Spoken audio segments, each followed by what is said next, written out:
Kembali kepada Ahli yang berhormat Liawan menyentuh tentang menaik taraf jambatan Sungai Liawan, kilometer 3.40 Jalan Luagan Keningau, Sabah. Kementerian saya melalui JKR telah mengarahkan pihak kontraktor melaksanakan kerja penambahbaikan dengan segera bagi memperkukuhkan struktur asas jambatan yang terjejas. Berkaitan dengan perancangan menurap dan menjalankan penyelenggaraan berkala bagi jalan kampung di Keningau, kementerian ini akan memohon peruntukan tambahan untuk kerja menurap semula dan pembaikan pavement melalui anggaran separuh penggal ASP tahun 2025 kepada Kementerian Kewangan Negeri Sabah pada bulan April ini. Datuk Menteri. Sila. Ya.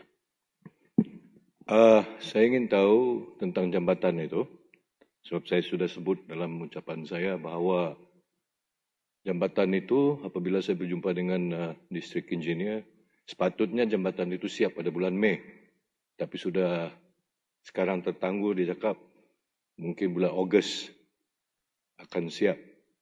So, apa jaminan bahawa jambatan ini boleh siap bulan Ogos? So, untuk makluman Datuk Menteri,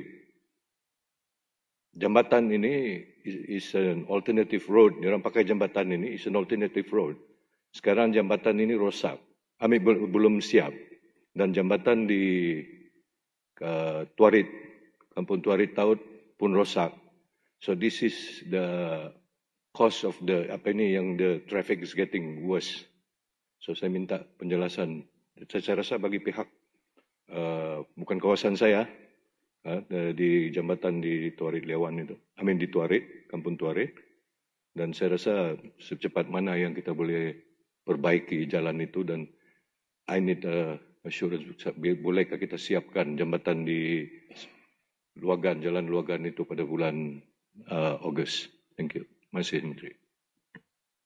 Okey, terima kasih pada Adun Liawan. Saya mengambil perhatian dan akan menyemak terhadap status kemajuan kerja tersebut dan akan mendapatkan maklum balas sama ada progres semasa itu boleh dicapai penyiapan kerja pada bulan Ogos sebagaimana yang telah dimaklumkan.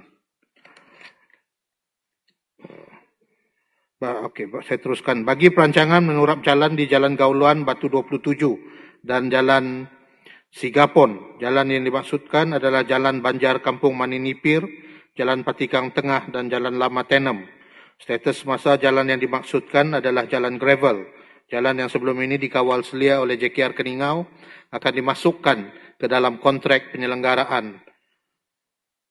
Untuk makluman ahli yang berhormat Liawan juga, projek pembinaan Relief Road di Keningau melalui program Jalan Luar Bandar, iaitu projek menaik taraf Jalan Keningau Relief Road Keningau, sedang dalam pembinaan. Projek ini dijangka siap pada tahun 2027.